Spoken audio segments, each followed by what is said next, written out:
साथियों, भाइयों एवं बहनों, जैसा कि आप सबों को मालूम है कि मेरा भारत ही नहीं वरन पूरा विश्व कोरोना बीमारी से ग्रसित है, जिसके कारण देश के अनेक कार्य बाधित हो चुके हैं, जिसमें एक कार्य बच्चों का पढ़ाई भी है, ये भी बाधित हो चुका है।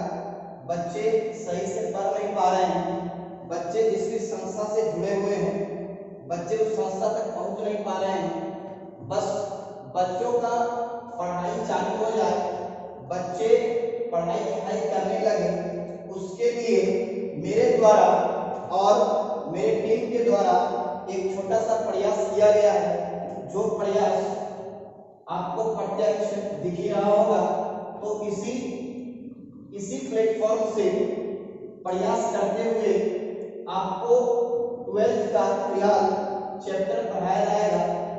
तो समय को व्यतीत नहीं करते हुए हम लोग अपने कंटेंट की तरफ यानी 12th के कंटेंट की तरफ चलते हैं और पहले ये देख लेते हैं कि 12th में पढ़ाई हम लोग को क्या करना है।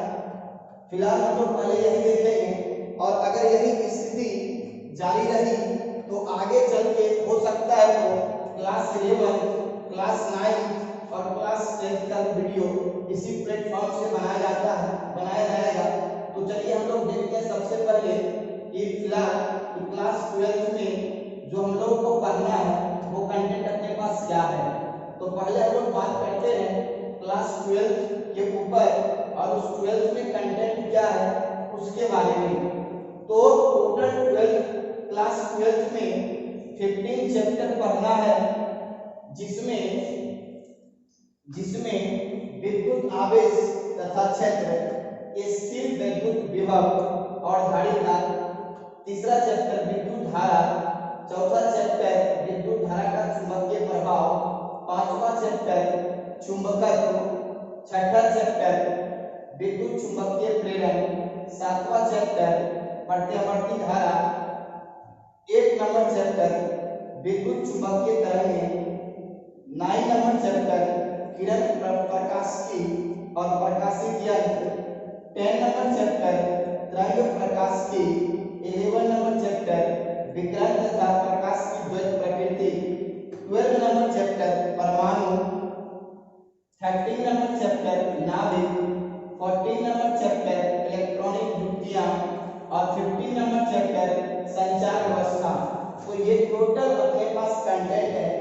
इस कंटेंट में कौन यूनिट का एग्जाम में कितना वेटेज है जिसके बारे में भी हम लोग जिक्र कर लेते हैं। सबसे पहले विद्युत आवेश तथा क्षेत्र और स्थिर विद्युत विभव और धारिता, ये दोनों से टोटल 8 नंबर का क्वेश्चन एग्जाम में आता है। फिर हम लोग बात करें विद्युत धारा के ऊपर, जो एग्जाम के पॉइंट ऑफ व्यू से ज्यादा इंपॉर्टेंट है, जिसका वेटेज एग्जाम में बहुत ज्यादा और इससे लगभग 7 नंबर का क्वेश्चन आता है। फिर हम लोग बात करें चैप्टर 4 और चैप्टर 5 का, ये दोनों का कंबाइंड इफेक्ट यानी ये दोनों से टोटल 8 नंबर का क्वेश्चन एग्जाम में आता है। फिर हम लोग बात करें चैप्टर 6, चैप्टर 7, ये दोनों कंबाइंड अगर देखें तो एग्जाम में टोटल 8 नंबर का क्वेश्चन इससे आता है। फिर हम लोग बात करें विद्युत चुंबकीय तरंगें यानी चैप्टर नंबर 1, इससे टोटल 3 नंबर का क्वेश्चन आता है। तो ये जो पूरा पार्ट है चैप्टर 1 से लेकर चैप्टर 8 तक, ये फर्स्ट बुक का ये सारा पार्ट है। फिर हम लोग पढ़ते हैं सेकंड बुक के तरफ, चैप्टर नंबर 9 किरण प्रकाशिकी और प्रकाशिक यंत्र और तरंग प्रकाशिकी, ये दोनों से टोटल 14 नंबर का क्वेश्चन आता है। ये एग्जाम के पॉइंट ऑफ व्यू से सबसे ज्यादा इंपॉर्टेंट चैप्टर है। फिर हम लोग बात करेंगे 11 नंबर चैप्टर विकिरण तथा प्रकाश की द्वैत प्रकृति, जिससे 4 नंबर का क्वेश्चन आता है। परमाणु और नाभिक, ये दोनों से कंबाइंड 6 नंबर का क्वेश्चन आता है। फिर हम लोग पढ़े चैप्टर नंबर 40 इलेक्ट्रॉनिक युक्तियां, इससे 7 नंबर का क्वेश्चन आता है। और फिर लास्ट जो चैप्टर है संचार व्यवस्था, जिससे 5 नंबर का क्वेश्चन आता है। तो ये टोटल अपने पास कंटेंट है। उसके बारे में यहाँ जिक्र किया गया। अब थोड़ा सा हम लोग बात कर लेते हैं कि आवेश के बारे में कि किस किस चैप्टर में आवेश कांस्टेंट रहता है और किस चैप्टर में आवेश कांस्टेंट नहीं रहता है, उसके बारे में हम लोग बात करते हैं। बेसिकली आवेश के बारे में हम लोगों को चैप्टर 1 से लेके चैप्टर 8 तक पढ़ना है। बेसिकली तो हम लोग बात करते हैं विद्युत आवेश तथा क्षेत्र और स्थिर विद्युत विभव और धारिता, यानी चैप्टर 1 और चैप्टर 2, ये दोनों में आवेश विराम की अवस्था में रहता है। विराम में होता है रेस्ट, यानी रेस्ट की अवस्था में रहता है। अगर रेस्ट की अवस्था में तो वेलोसिटी 0 होगा और वेलोसिटी अगर पार्टिकल का यानी चार्ज का 0 है तो एक्सेलरेशन भी 0 होगा। फिर हम लोग बढ़ते हैं विद्युत धारा यानी चैप्टर नंबर 3।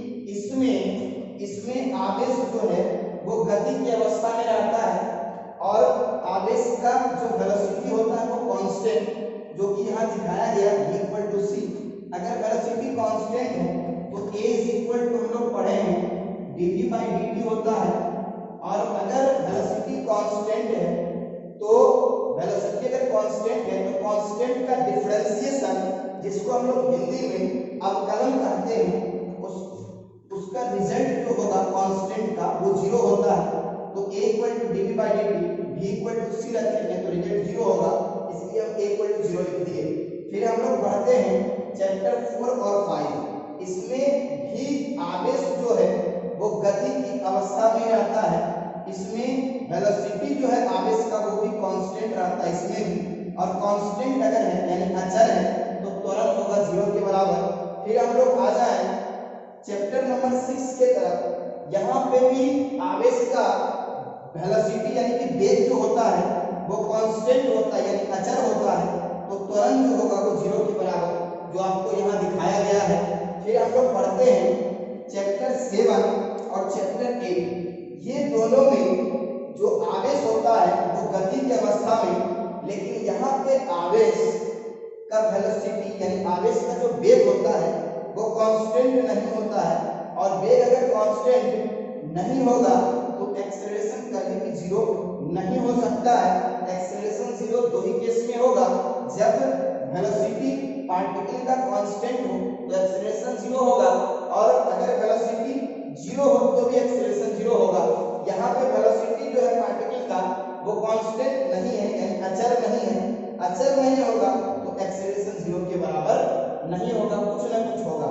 तो ये जो था बेसिकली आवेश के बारे में हम लोग डिस्कशन किए कि किस चैप्टर में आवेश किस अवस्था में रहता है। आवेश के बारे में अभी हम आपको नहीं बता रहे हैं, आवेश के लिए अलग लेक्चर बनेगा, उसमें आवेश के बारे में आपको समझाया जाएगा। तो फिलहाल ये सारे चैप्टर को समझने से पहले हम लोगों को बेसिक बात समझना होगा, जिसमें अगर हम लोग बात करें बेसिक के अंदर आता क्या है, तो सबसे पहले आएगा त्रिकोणमिति। दूसरा अगर हम लोग चैप्टर के ऊपर बात करें तो आएगा अवकलन। तीसरा चैप्टर के ऊपर हम लोग बात करें तो आएगा समाकलन, और 4 नंबर चैप्टर के ऊपर बात करें तो आएगा सदिश एवं अदिश। यानी ये जो 4 चैप्टर है फिजिक्स का बैकबोन है। अगर इस चैप्टर को हम लोग नहीं करें सही से तो शायद ये सारा चैप्टर जो बोर्ड के ऊपर लिखा हुआ है वो कोई सा चैप्टर हम लोग ढंग से समझ नहीं सकते हैं। तो चलिए अब हम लोग जो है ना सबसे पहले बेसिक डिफरेंशिएशन चालू करेंगे। एक चैप्टर ट्रिगो हम यहाँ नहीं पढ़ाएंगे, ऐसे तो ये सारा चैप्टर क्लास 11 में पढ़ाया जाता है, लेकिन हम ये मान के आपको पढ़ाएंगे कि क्लास 11 में आप कुछ भी नहीं पढ़े। तो हम लोग जो स्टार्ट करेंगे वो स्टार्ट करेंगे बेसिक डिफरेंशिएशन, ना कि त्रिकोणमिति। त्रिकोणमिति का कांसेप्ट यहाँ पे ज्यादा हम लोग यूज नहीं करते हैं। अगर करते भी हैं तो उसका फॉर्मूला अगर साइड में लिख दे तो आपका काम हो जाएगा, लेकिन बेसिकली ये जो है डिफरेंशिएशन, इंटीग्रेशन और वेक्टर, इसको डेप्थ में जाके समझना बहुत जरूरी है। तो चलिए हम लोग चालू करते हैं बेसिक डिफरेंशिएशन। तो चलिए हम लोग देखते हैं अवकलन। अब अवकलन जो है वो दो चीज के कॉम्बिनेशन से बना है, एक घटाव और दूसरा भाग, यानी एक सब्सट्रैक्शन और दूसरा डिवीजन। ये दोनों के कॉम्बिनेशन से बनता है अवकलन। और दो जो बच गया, एक जोड़ और दूसरा गुणा, यानी एक एडिशन और दूसरा मल्टीप्लिकेशन, ये दोनों के कॉम्बिनेशन से मिलता है हमको समाकलन। यानी एक अवकलन और दूसरा जो हमको मिलेगा वो होगा समाकलन। तो अब हम लोग इसके तरफ बढ़ते हैं कि अवकलन में हम लोग सब्सट्रैक्शन और डिवीजन ही क्यों लेते हैं और समाकलन में हम लोग मल्टीप्लिकेशन और एडिशन ही क्यों लेते हैं। तो वो समझने के लिए हम लोगों को थोड़ा सा भौतिक राशि समझना होगा। तो चलिए हम लोग समझते हैं भौतिक राशि किसे कहते हैं। भौतिक राशि उस राशि को कहा जाता है जिसे हम लोग माप सकते हैं, यानी जिसे मापा जा सकता है, साथ ही साथ नंबर में लिखा जा सकता है, कि उसे हम लोग भौतिक राशि कहते हैं। जैसे हम लोग अगर एग्जांपल लें दूरी के ऊपर, तो दूरी जो है वो भौतिक राशि है। क्यों? क्योंकि दूरी को हम लोग माप पाते हैं। जैसे हम बोलते हैं कि यहाँ से पटना का डिस्टेंस है 110 किलोमीटर, तो कोई ना कोई इंसान इस डिस्टेंस यानी दूरी को मेजर किया होगा, तभी जाके हम लोग बोल पाते हैं कि यहाँ से वहाँ का दूरी है 110 किलोमीटर। तो डिस्टेंस को यानी दूरी को हम लोग भौतिक राशि बोल सकते हैं। अगर अब बात करें हम लोग स्पीड यानी चाल के ऊपर, तो चाल भी जो है वो भौतिक राशि ही है। क्यों? क्योंकि चाल को भी हम लोग मापते हैं, ठीक है। हम लोग नहीं मापते हैं तो स्पीडोमीटर जो है वो चाल को माप के बताता है कि किस गाड़ी का किस क्षण चाल क्या है। तो चाल जो है वो भी हो गया भौतिक राशि। तो बहुत सारा एग्जाम्पल है जिसे हम लोग भौतिक राशि कह सकते हैं। अब आपके दिमाग में एक चीज और चल रहा होगा कि साथ ही साथ नंबर में लिख सकते हैं, इसका क्या मीनिंग है। तो इसको भी जरा हम लोग समझते हैं कि Q जो होता है N इंटू U के बराबर। N जो है वो नंबर को रिप्रेजेंट करता है और U जो है वो यूनिट यानी कि मात्रा को रिप्रेजेंट करता है। जैसे अगर हम बोलें और Q जो है वो राशि यानी क्वांटिटी को बताता है। अगर हम लोग बोलें कि दूरी जो है अभी हम बोले यहाँ से पटना का 110 किलोमीटर, तो दूरी जो हो गया वो राशि, 110 जो हो गया वो n, और u जो हो गया वो मात्रा यानी कि यूनिट। तो q इक्वल टू n होता है। ये भी बात आपको समझ में आ गया होगा कि साथ ही साथ जिसे नंबर में लिखा जा सकता है उसी को हम लोग भौतिक राशि कहते हैं। एक छोटा सा डाउट दिमाग में और चलता है कि किस चीज को नेचर में भौतिक राशि नहीं कहा जा सकता है और साथ ही साथ नंबर में नहीं लिखा जा सकता है। तो चलिए हम लोग एक एग्जांपल से उसको भी समझते हैं कि किस चीज को हम लोग भौतिक राशि नहीं कह सकते। हम लोग लाफिंग को भौतिक राशि नहीं कहते हैं। जैसे एक क्लास में दो कोई बच्चा मान लिए है और उसमें से एक बच्चा कहीं लाफिंग करने का काम कर रहा है, यानी कि वो हंसने का काम कर रहा है। जो हंसने का काम कर रहा है उसे हम लोग ए मान लेते हैं, यानी उसको हम लोग ऑब्जेक्ट कह देते हैं। और जो देखने का काम कर रहा है जिसे हम लोग ऑब्जर्वर कहते हैं उसे हम लोग बी मान लेते हैं।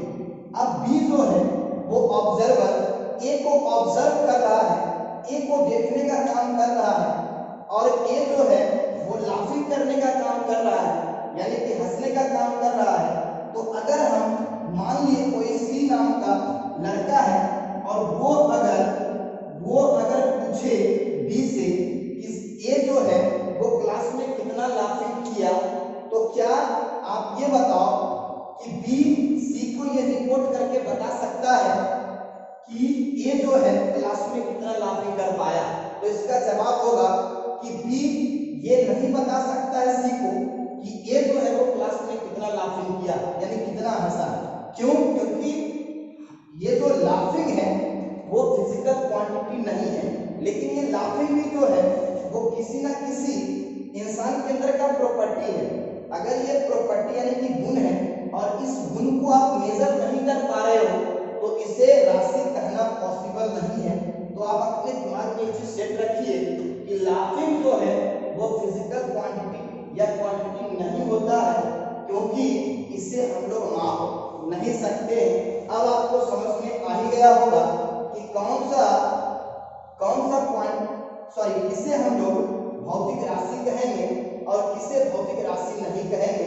तो हम लोग त्वरण को, चाल को, दूरी को, वेग को, विद्युत धारा को, ये सब को हम लोग भौतिक राशि कहते हैं और लाफिंग को हम लोग भौतिक राशि नहीं कहते हैं। तो अब हम लोग भौतिक राशि के प्रकार को समझते हैं कि भौतिक राशि कितने प्रकार के होते हैं।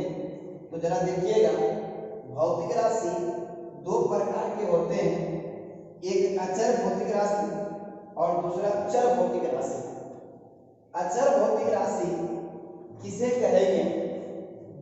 जो राशि समय के सापेक्ष नहीं बदलता हो उसे हम लोग अचर भौतिक राशि कहते हैं, और जो राशि समय के सापेक्ष बदलता हो उसे हम लोग चर राशि कहते हैं। अब हम लोग आते हैं कि अचर भौतिक राशि कितने प्रकार के होते हैं। तो इसका जवाब होगा कि अचर भौतिक राशि दो प्रकार के होते हैं, एक अस्थाई, दूसरा अस्थाई। यानी एक परमानेंट कांस्टेंट और दूसरा हो जाएगा टेम्पोररी कांस्टेंट। अब जरा समझते हैं हम लोग अस्थाई। जैसे c = 3 × 10⁸ मीटर पर सेकेंड। ये जो उदाहरण है वो अस्थाई अचर का है, क्योंकि ये c जो है वो स्पीड है प्रकाश का निर्वात में, जो कभी भी किसी क्वेश्चन में आपको यही मिलेगा, c = 3 × 10⁸ मीटर पर सेकेंड। अब फिर हम लोग बात करते हैं g के ऊपर। ये जो g है गुरुत्वाकर्षण नियतांक है, जिसका मान 6.67 × 10⁻⁻11 न्यूटन मीटर स्क्वायर kg⁻⁻2 होता है। इसका भी मान कहीं भी आप चल जाइए कभी नहीं बदलता है। किसी भी क्वेश्चन में अगर गिवन हो या लेना हो तो हम लोग यही मान लेंगे। तो ये जो है जी, ये अस्थाई अचर के अंदर आएगा। तो ये जो c हो गया और ये जो g हो गया वो अस्थाई अचर है। और भी एग्जांपल है, तो इसलिए आप लोग यहाँ पे इत्यादि कर देंगे। अब हम लोग बढ़ते हैं अस्थाई अचर के तरफ कि हम लोग अस्थाई अचर किसे कहेंगे। यानी ये परमानेंट कांस्टेंट है, इसको हम लोग टेम्पोररी कांस्टेंट बोलते हैं। तो इसको जरा आप समझिए, जैसे स्पीड जो है यानी कि जो चाल है वो अस्थाई है। क्यों?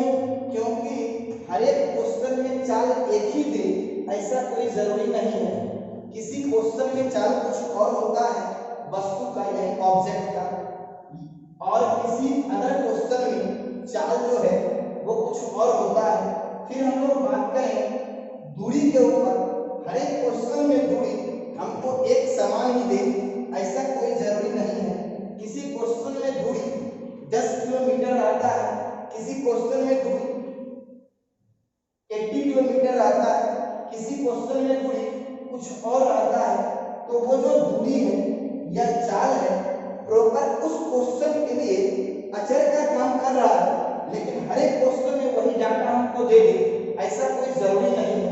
इसलिए हम लोग उसको अस्थाई अचर के श्रेणी में रखते हैं। तो आपको समझ में आ ही गया होगा कि अस्थाई अचर किसे कहेंगे और अस्थाई अचर किसे कहेंगे। फिर हम लोग बढ़ते हैं चर के तरफ। चर जो है वो दो प्रकार का होता है, एक अनिर्भरीय चर और दूसरा अनिर्भरीय चर। अब देखते हैं हम लोग कि अनिर्भरीय चर किसे कहेंगे और निर्भरीय चर किसे कहते हैं। देखिए जरा, अनिर्भरीय मीन्स क्या होता है, इंडिपेंडेंट, और निर्भरीय मीन्स क्या होता है, डिपेंडेंट। मतलब इसका जो इंग्लिश है वो होगा इंडिपेंडेंट और इसका जो इंग्लिश होता है वो डिपेंडेंट। चलो इसको हम लोग समझते हैं, इंडिपेंडेंट को और डिपेंडेंट को। स्पीड जो है वो डिस्टेंस जो है यानी चाल जो है, दूरी जो है, समय जो है वो यहाँ भी हमको दिख रहा है और साथ ही साथ वही चीज यहाँ पे भी हमको दिख रहा है। तो इसको हम लोग कैसे समझेंगे, और निर्भरीय और निर्भरीय में दोनों सिमिलर एग्जाम्पल। चलिए हम लोग इसको देखते हैं, एक एग्जाम्पल इसको समझते हैं कि एक कोई सा कार है जो मूव कर रहा है, मान लीजिए 50 किलोमीटर पर आवर की स्पीड से यानी चाल से। एक कोई कार 50 किलोमीटर पर आवर के स्पीड से यानी चाल से मूव कर रहा है। अब अगर आपसे कोई पूछे कि आप हमें ये बताओ कि कितना डिस्टेंस ट्रेवल करेगा, तो आप उससे ये पूछोगे कि पहले आप हमको टाइम बता दो, फिर हम आपको ये बता देंगे कि कार कितना डिस्टेंस ट्रेवल करेगा। तो जरा यहाँ देखिए कि ये जो दूरी है वो हो गया डिपेंडेंट और यहाँ पे जो समय है वो हो गया इंडिपेंडेंट। क्योंकि दूरी आप तभी बता पा रहे हो जब आपको समय दिया जा रहा है, तो समय इंडिपेंडेंट हो गया और दूरी हो गया डिपेंडेंट। तो आप यहाँ समझ ही गए होंगे कि कौन सा डिपेंडेंट होगा कौन सा इंडिपेंडेंट होगा। तो इस केस में अगर बात करें, इस प्रॉपर एग्जांपल में जो अभी दिया गया उसमें दूरी जो है जिसे हम लोग s बोलते हैं वो हो गया निर्भरीय यानी डिपेंडेंट क्वांटिटी राशि। और हम लोग बात करें समय के ऊपर, ये जो t है उसको हम लोग बोलेंगे अनिर्भरीय। क्यों? क्योंकि समय जब हम लोग दे रहे हैं तभी जाके दूरी बताया जा रहा है। अब हम लोग एक और एग्जांपल लेते हैं और उससे समझते हैं हम लोग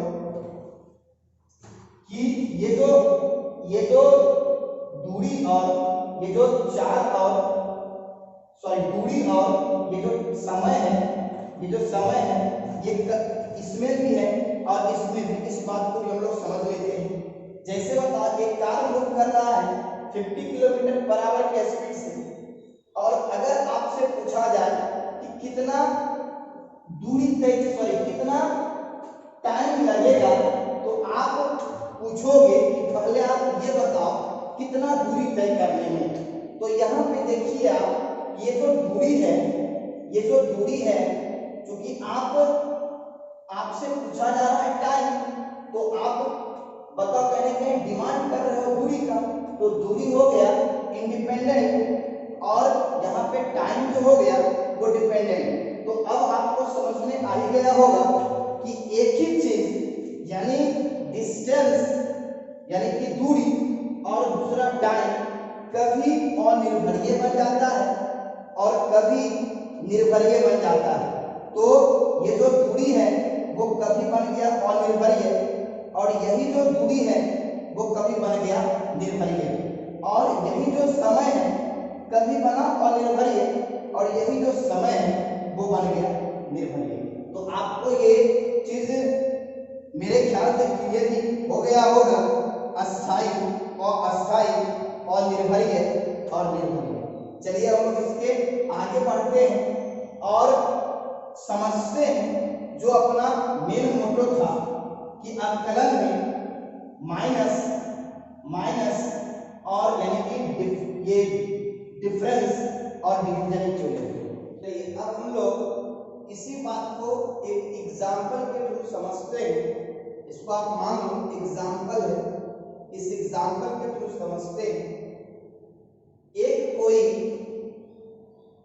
कोई सा पार्टिकल है जिसको हम लोग P माने और वह मूल बिंदु से 10 किलोमीटर डिस्टेंस पे अवस्थित है, और उस जगह पे जो टाइम है जिसको हम लोग टी आई बोलते हैं वो 5 आवर, जहां जिसे 0 आवर भी लिया जा सकता है, और वहां से पार्टिकल पी चलना स्टार्ट किया और मूल बिंदु से 80 किलोमीटर डिस्टेंस तक गया, जहां पे टाइम जो है वो 10 आवर हो रहा है। तो हमसे पूछा गया, मान लीजिए स्पीड यहां से यहां तक जाने का, तो हम लोग स्पीड क्या लिखेंगे? क्या ये लिखेंगे 10 किलोमीटर डिवाइड 5 आवर? क्या ये लिखेंगे 80 किलोमीटर डिवाइड 10 आवर? क्या ये लिखेंगे 80 माइनस 10 डिवाइड 10 माइनस 5? कौन सा लिखना यहाँ सही होगा? तो इसका जवाब होगा ये लिखना सही होगा, ये दोनों लिखना सही नहीं होगा। तो आपके मन में चलेगा एक अच्छा सा क्वेश्चन कि सर ये दोनों नहीं लिखेंगे तो क्यों, और ये लिखेंगे तो क्यों? तो चलिए हम लोग देखते हैं। ये जो भी है वो 10 किलोमीटर डिवाइड 5 आवर यहाँ पे लिखा हुआ है। तो जरा देखो 10 किलोमीटर डिवाइड 5 आवर की, तो ये आया 2 किलोमीटर पर आवर। यहाँ पे पार्टिकल ओरिजिन से 10 किलोमीटर डिस्टेंस पे सिचुएटेड है, तो उस जगह से अगर पार्टिकल चलेगा तभी तो उसका कुछ ना कुछ स्पीड होगा। इस पॉइंट पे पार्टिकल का स्पीड हो ही नहीं सकता है, और यहाँ पे पार्टिकल का स्पीड 2 किलोमीटर पर आवर दिख रहा है आपको। तो क्या ये पॉसिबल है या नहीं? तो इसका जवाब होगा ये पॉसिबल नहीं होगा। तो अब आप ये चीज तो समझ ही गए होंगे कि 2 किलोमीटर पर आवर यहाँ से यहाँ तक का स्पीड नहीं होगा। अब हम लोग बात करते हैं v is equal to 80 kilometre divide 10 hour. ये जो डिस्प्लेसमेंट है वो ओरिजिन से यहाँ तक का है, और पार्टिकल जो इनिशियल टाइम पे वो पार्टिकल जो है वो इनिशियल पॉइंट पे ओरिजिन से 10 किलोमीटर डिस्टेंस पे सिचुएटेड है। तो ये जो डिस्प्लेसमेंट है 80 किलोमीटर, ये हम लोग नहीं लेंगे क्योंकि हमको डिस्प्लेसमेंट निकालना है यहाँ से लेके यहाँ तक का, इसलिए यहाँ से यहाँ तक का डिस्प्लेसमेंट लेना है, तभी हम लोग स्पीड यहाँ से यहाँ तक का निकाल सकते हैं। इसलिए 80 किलोमीटर डिवाइड 10 आवर अगर हम लोग करें तो वो 8 किलोमीटर पर आवर आया, जो कि पॉसिबल नहीं है। तो अब आप ये भी समझ ही गए होंगे कि ये दोनों जो है बेसिकली ये भी जो है वो x/t है, ये जो है वो x/t है, ये भी जो है वो x/t है, और यहाँ अगर आ जाए हम तो ये xf minus xi divide tf minus ti है। तो जरा आप देखिए, और ये रिजल्ट सही भी है क्योंकि पार्टिकल यहाँ से ओरिजिन से 10 किलोमीटर डिस्टेंस से चलना स्टार्ट किया, और यहाँ से 80 किलोमीटर मतलब ओरिजिन से 80 किलोमीटर डिस्टेंस तक गया, मींस यहाँ से यहाँ तक 70 किलोमीटर डिस्टेंस ट्रेवल किया। तो स्पीड और यहाँ से यहाँ तक जाने में जो टाइम लगा वो 5 आवर। तो देख लो आप 70 डिवाइड 5, ये रिजल्ट सही है, और ये रिजल्ट तभी आया जब हम लोग xf minus xi divide tf minus ti किए, और ये रिजल्ट जो निकल के आया वो 14 किलोमीटर पर आवर। तो स्पीड जो होगा पार्टिकल का यहाँ से यहाँ तक का वो 14 किलोमीटर पर आवर होगा, ना कि 2 किलोमीटर पर आवर और ना कि 8 किलोमीटर पर आवर। तो अब आपको समझ में आ ही गया होगा कि v जो होता है वो एक्चुअल में डेल्टा xy डेल्टा t होता है, ना कि v is equal to x/t। तो आप देख लो यहाँ पे डेल्टा जो है वो लार्ज चेंज है, यही डेल्टा जो है वो आगे चल के d बन जाएगा। ये बेसिकली डिफरेंशिएशन नहीं है, डिफरेंशिएशन के लिए हम लोग स्मॉल d यूज करते हैं, लेकिन ये भी डिफरेंस है, ये भी डिफरेंस है, यहाँ पे ये भी डिफरेंस ही है, और ये जो यूज करेंगे डेल्टा के लिए ये भी डिफरेंस ही होगा। तो ये दोनों तो डिफरेंस है, बीच में डिवीजन है। तो अब हमको समझ में आ ही गया कि अब कलर में हम लोग डिफरेंस और डिवीजन यूज करते हैं। अगले क्लास में जब हम लोग मिलेंगे तो ये समझेंगे ये delta x by delta T को dx बाय dt कैसे बनाएंगे। तब तक के लिए हम लोग इस वीडियो को यहीं रोकते हैं। अगर ये वीडियो आपको अच्छा लगे तो इसको लाइक करें, शेयर करें और साथ ही साथ सब्सक्राइब भी करें।